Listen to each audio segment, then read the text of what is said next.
La date fatidique s'approche et voilà les Congo près de, de la libération, de la victoire pendant que ce moment-là est attendu de l'autre côté de la frontière rwandaise.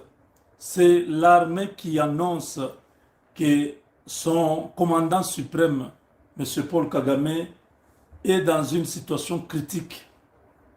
Ce n'est pas le gouvernement rwandais qui l'annonce, mais c'est l'armée rwandaise qui l'annonce. Qu'est-ce que ça cache? Pourquoi le gouvernement rwandais ne dit rien? Pourquoi on nous dit que sa santé se dégrade? Pourquoi on ne dit pas qu'il est mort? Pourquoi on ne dit pas qu'il existe?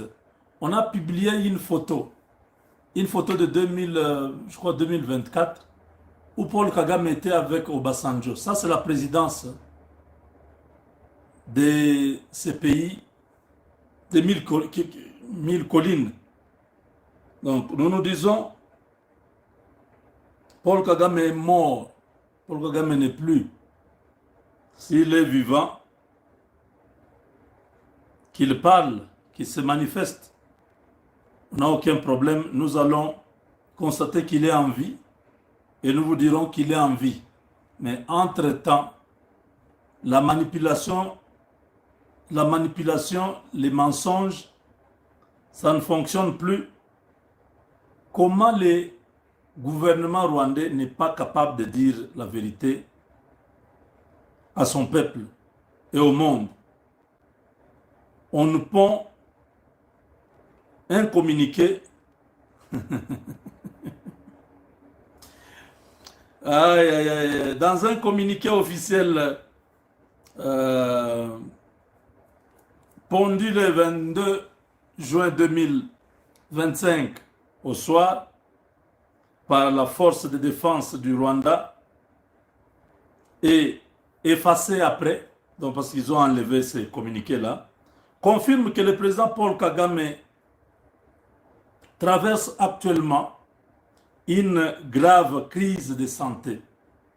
Sa santé s'est détériorée ces dernières semaines, ne sachant plus quoi faire. Le gouvernement rwandais, pour camoufler ce communiqué qui a été effacé, a publié un communiqué annonçant que l'état de santé du président rwandais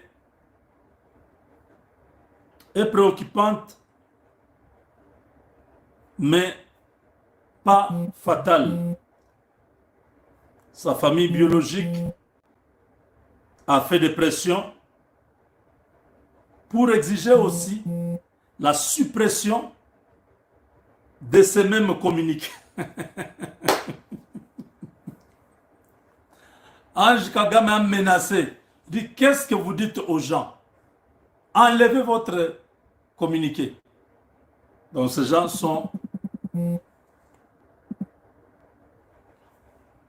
ils sont dépassés. Nous, on les observe. Hein. Les Congolais ont attendu ce moment depuis longtemps. La mort de Kagame, une grande célébration au Congo et dans toute la diaspora congolaise.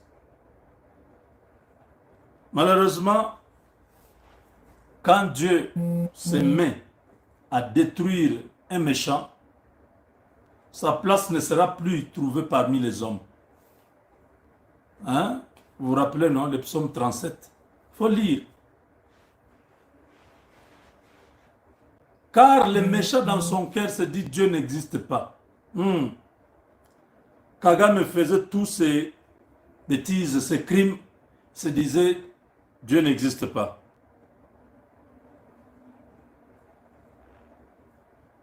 Maintenant, je crois que dans leur tête là, Dieu existe. Hein?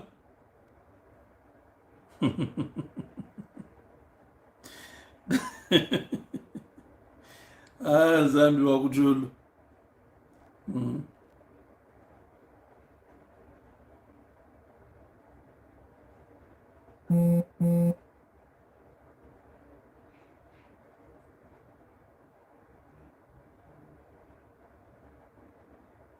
Donc voilà, nous vous disons seulement ce que nous suivons.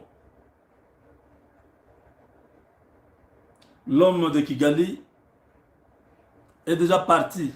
Ces gens cherchent comment ils vont annoncer, comment ils vont gérer l'après Kagame, qui va prendre la gestion du pays. Beaucoup de questionnements à ce niveau. Les uns et les autres ne se mettent pas d'accord. Voilà pourquoi toute cette confusion que vous suivez là,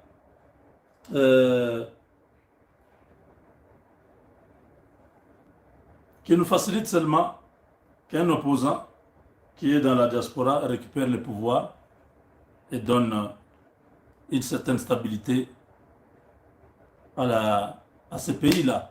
Donc voilà, mes chers amis, au moins vous êtes édifiés, n'est-ce pas? Vous avez l'information. Kagame n'est plus. L'armée a annoncé que sa situation est très grave. Après, ils ont effacé cette publication-là. Hier, le soir, le gouvernement a voulu aussi faire pareil en publiant sur la santé du président. La famille de Kagame a menacé, on a retiré ses communiqués. On ne sait pas qui dirige le Rwanda actuellement, mais ça doit être un moment de tension interne où vous allez apprendre que Kabarebe a été tué ou Kabarebe a tué. C'est une histoire à dormir debout. Ça arrive seulement au moment où les accords de paix doivent se signer. Simple coïncidence. Vous croyez vraiment?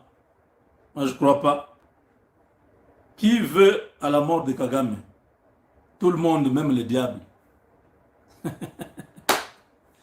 Qui profite? À qui profite la mort de Kagame? À tout le monde, même le diable est dedans. Il dit, celui-là a fait des choses tellement méchantes que même moi, je veux le voir mort. Hey! Monsieur Diable, tu es aussi dans cette affaire, dans ce coup, il dit, je suis dedans depuis longtemps. Ah, Monsieur Diable.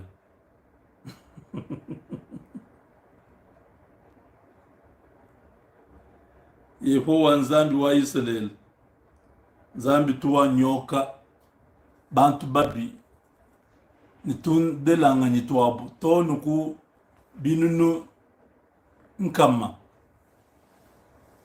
Jusqu'à 1000 générations. Dieu maudit. Donc, chers amis, ce communiqué,